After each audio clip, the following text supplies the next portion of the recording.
And we're live. Yep, this is Business Houston Podcast, and I'm your host, Matt Bertram. Today I have Mark and his father, Ken, with On Your Mark Remodels, an accredited member of the Better Business Bureau. Mark, how are you doing today? I'm doing great, And Ken, how are you doing, sir? Excellent. Can you hear me okay? We can hear you great. So Mark, why don't you start off by telling me a little bit about maybe how you got into the business and then a little bit about the business itself. Okay. I've been in business ownership probably 5-8 years, something like that. And it's actually the last place I thought I would be owning a business. But I actually started out in IT, got my degree in IT, and did that for a while. Ended up here through how life turns you up and down and around. And my family has always been business owners, small business owners. And I think that's one of the reasons I swore I would never do it. But opportunity came across a few years ago. And so I jumped into it, and I'm glad I did it. Now, this industry, the remodeling industry, the construction industry, that's one of those things that it kind of happened. Just kind of happened through and through. And I love what I do now. I love this industry. It's the construction aspect, the working with the customers. I've always liked that. I like the work from the beginning to the end. Take an idea from a customer, listen to them, hear what they want, and then add on to it. Give them some ideas, keep the costs down, and give them, sometimes their dream remodel at less than what they wanted. So that's one of the things that I try to push with the customers early on is, hey, just tell me everything that you want, and we'll see if we can make it happen. We're generally right now we're bathroom and kitchen remodels, full home remodels. But we do handle anything on a home. Recently, we just handled a project where we replaced the roof, replaced AC unit, built a deck outside, as well as converted a room inside. So we can do handle any size of remodel on a project in residential here. So. And what kind of target areas, Mark? Like what areas of town do you typically work in? Like, are there certain neighborhoods like that you built a lot of or done a lot of remodels in? Like where are you kind of working mainly? Well, we will work. I've actually had projects at the same time, one in Cypress, one in Galveston. So okay. We'll cover end to end. Where we get a lot of our work in the Clear Lake area. That's where I grew up. Okay. From a large family, they're still down that way. I had a store down there at one point as well, but still do a lot of work there. But all over Houston, Pearland, do a lot of work in Pearland as well. It's a large city and it's constantly growing there. But up north, down south, east, west, that's kind of one of where we're at right now, trying to figure out with the marketing. How do we market all the way around town? How do we get our name out there in front of those different groups? But that's and you were talking. It sounds like you're the general contractor of it. Are you doing some design? Like, would you say you're a design build firm? So I mean, if someone's coming to you, they don't necessarily need an architect. Can you talk a little bit maybe about that? Yeah. Well, we don't have an architect on. Well, let's put it this way: we got a PE, got architects, got guys that we can call on in every different area. From the design aspect, yes, we do help with the design. We not from the interior design so much as the layout, the floor plan. Where would you like to create more space? That's one of my pet projects. I like taking that, moving walls, shifting rooms around a little bit, creating space within a room, opening up a home.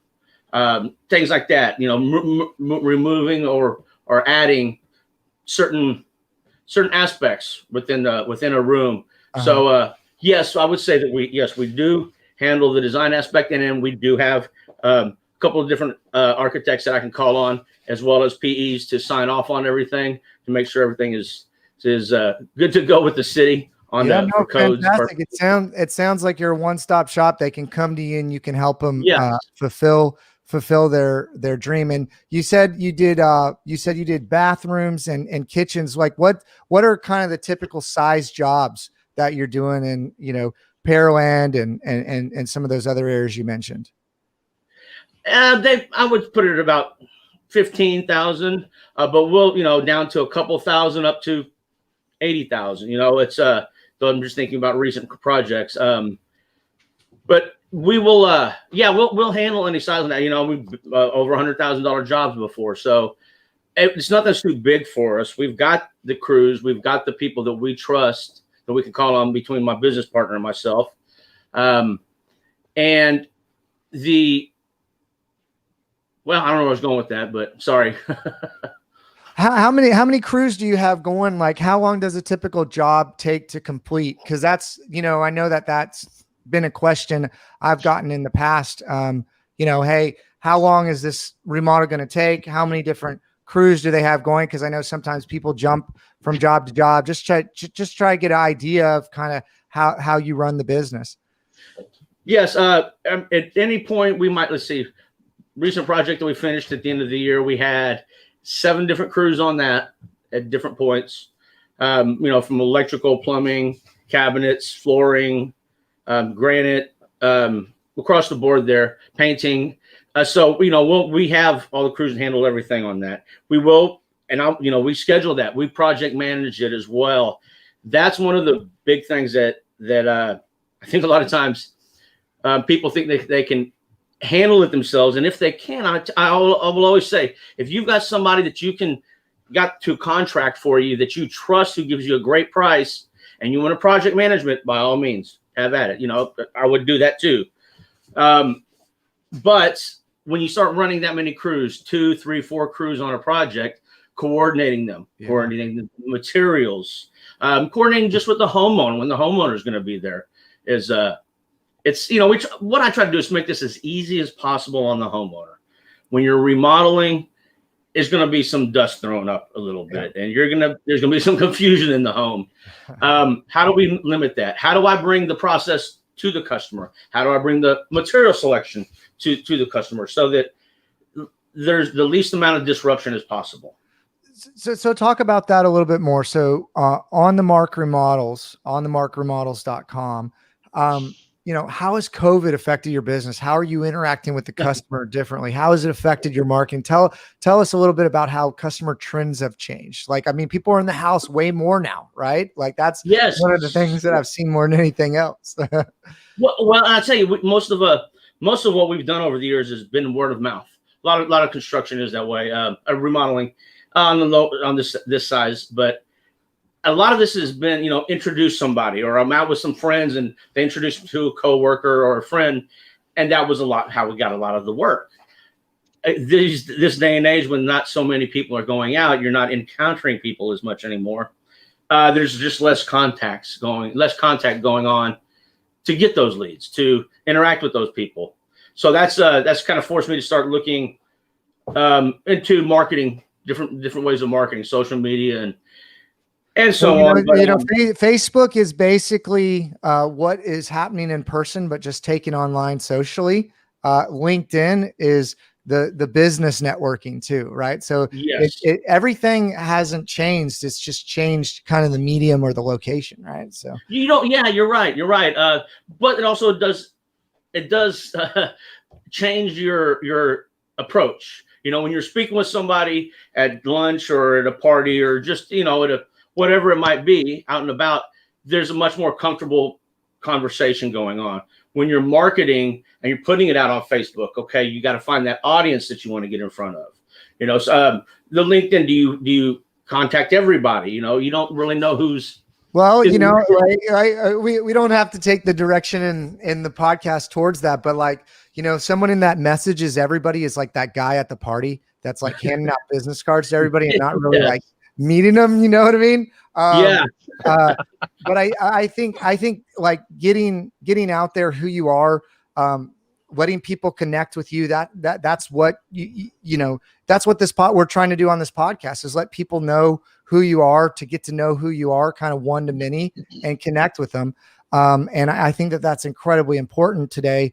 especially with COVID. So can you tell me how maybe with COVID, you've changed how customer interactions happen? And like, if you're in people's house, can you talk a little bit about some of the safety precautions? I know a lot of people are buying more home furniture. There's more, usage of house, plumbing and electrical and all those sort of things.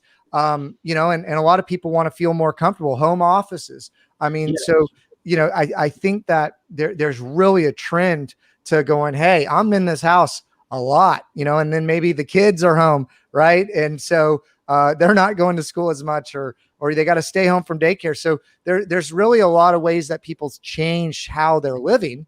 And can you talk maybe a little bit about some of those trends that you're seeing, as well as how you maybe interact with those customers to keep the focus on safety? Well, yeah, that's a good point, Matt. I've heard some numbers about how working from home has completely changed over COVID. Employers have found out that, hey, not only can their employees get work done, sometimes they get a lot more done at home. So in order to do that, though, you have to have a good workspace. You can't be sitting at home on your bed with a computer folded out. You need a good spot to be working in order to be productive. At least I do. And that flow of the home, if the kids are going to be there, you're working out of there. There's kind of recent years, there's been a lot of opening up the home. Everybody wants to be part of it. You want everybody to be looking and seeing each other. This is something I think is going to create more of an office type of area, a little hideaway type of area, something where you can get your work done, where the kids aren't barging in, where you can have a quiet phone call, and I know, we were working at one particular customer's house, and there were, during certain hours, we couldn't do certain types of work because of the noise. She was on the phone doing support, and we could not, she had her office in the corner, and we adjusted that room for her to be moving in there to work out of. And this, this is due to the pandemic, that due to the new lifestyle that we have. People are going to be trading in driving a lot to working at home. And the workspace is very critical, in my opinion. It's and I think it's, people we're going to see more of that, people creating that area. Absolutely. But an office is not really as much of a necessity, I guess, as the rest of the house. Think about where you spend your time. It's a bedroom, kitchen, bathroom. So those are still always going to be your main areas, and you want your home to be as comfortable as possible, whichever room it is. Yeah. So tell me a little bit about, the Better Business Bureau and kind of what that means for you. I know that Google's kind of moving in the direction of, what people are looking for online, and they're looking for expertise. They're looking for authoritativeness when they're picking a company, and they're looking for trust. And how does the BBB play into that for you? And how does On the Mark Remodels kind of address or fit in those kind of different areas? Well, I think the Better Business Bureau hits all three of those for sure. It definitely brings credibility in all three areas. And that was when they contacted me a couple of years ago. I was ecstatic. I was like, yeah, sure, I would love to join. Somebody had called checking on me, and I had not been in touch. And they said, hey, we checked you out, and you look, would you like to be a member? I said, oh, yes, of course. And especially in the construction and remodeling industry, there's such a bad rap, and there's bad stories. They're true stories about people, contractors bailing on customers. And that's something that I find it despicable. One, I'm from this area. I got a lot of family here. I couldn't do that if I wanted to, but just, I can't, I've gone out of pocket to repair problems before. I can't see somebody leaving somebody in their remodel and their dream home, and then just taking off and stealing their money. Mm-hmm. But I think that's where the Better Business Bureau comes in. You can go out and take a look, and that if you don't know what type of contractor you're going to use, how do you find somebody? If you don't have a referral from somebody, they can definitely, they give that list and they can find somebody that's credible. The expertise portion of it, I think all three of those, the EAT on that, the Better Business Bureau backs all of those. The expertise for us is, it comes from being here my whole life, and my business partner as well, Eddie Garcia. We've grown up here. We're from here, large families from here. We have a lot of contacts, know a lot of people. So that gives us a large pool of knowledge to draw on, a lot of contacts with people in the industry as well. So that gives us that type of pool, that type of knowledge, knowing where to go with that. The authoritativeness that's just that. I think that comes with your expertise. When you know what you know, or even more importantly, you know what you don't know, and you can speak up and say, hold on a second, let me find the answer here. I know where to go find that. It just shows your customer that you know what's going on, and you're going to get it right for them. And I think that speaks volumes. You're talking about that large network of people you have, and most of your business is generated through referrals. That wouldn't be happening if you weren't doing quality work, and that the word of mouth would get out pretty rapidly if, business wasn't going, like you weren't doing right by customers. And I think that, from what you've shared, it's absolutely apparent that, you care about the customer, you take care of them, and you help them meet their needs. So I think that checks the box on authoritativeness. Absolutely. And then the trustworthiness. I mean, I guess that kind of tacks on to those other two at the end. When you, like you said, when you hear about somebody, or you hear sometimes the best customer, the best referral is somebody where there was a problem at the job, where you stepped forward, said, hey, that's on us. Let me go ahead and make that right. We're going to make that right. And that's happened a couple of times over the years where I've had to step forward and go, hold on a second. I understand you're mad. Just give me a moment. Let me make this right. Yeah. And I've come out with even happier customers, people that thought it was gone, and stepping up and showing that, hey, this is a problem. We're going to take care of it. That's on us, and no harm to you. So that trustworthiness is a big one to me. No, absolutely. I think being part of being an accredited business, someone with the Better Business Bureau is super, super important, especially in the construction industry with, all those horror stories. So tell me, I guess, before we go here, what's one kind of tip that you would give to other business owners and maybe other members of the BBB, like just from kind of dealing with COVID and kind of business, or maybe just in general, or anything in life that you think just has helped you succeed? Well, through some events over the last few years, kind of learned a few things, but communication is key. And we all think that we're communicating, and we all have ideas in our heads. And maybe not even communicating, over communicating can be what's necessary, especially on something like this, contracts, having things written down. Sometimes it tells you what I write something down and somebody says, oh, I wasn't thinking that. When you said this, I thought this. I'm glad you wrote that down in the contract. Doing that, that communication, even when you think that it's not necessary, is key. This helps in, business or personal relationships. And so I think that there needs to be probably even more attention paid to that with what's, the recent events that have gone on.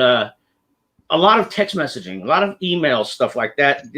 You don't get across the vibe of the person. You don't, how often have you sent a text message and went, oh crap, did I sound sarcastic there? Or well, I didn't mean that. That's not, I was trying to be funny.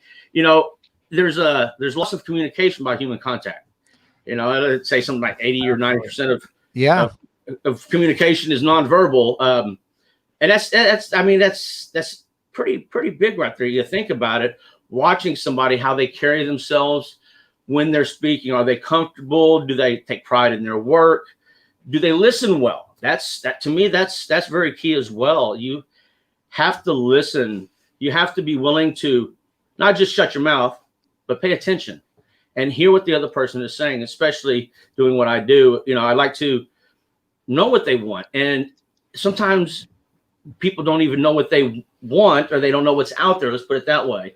They don't know what the possibilities are, but by listening and being with the experience in the industry, I can say, okay, this one might work here. This might be a great idea here.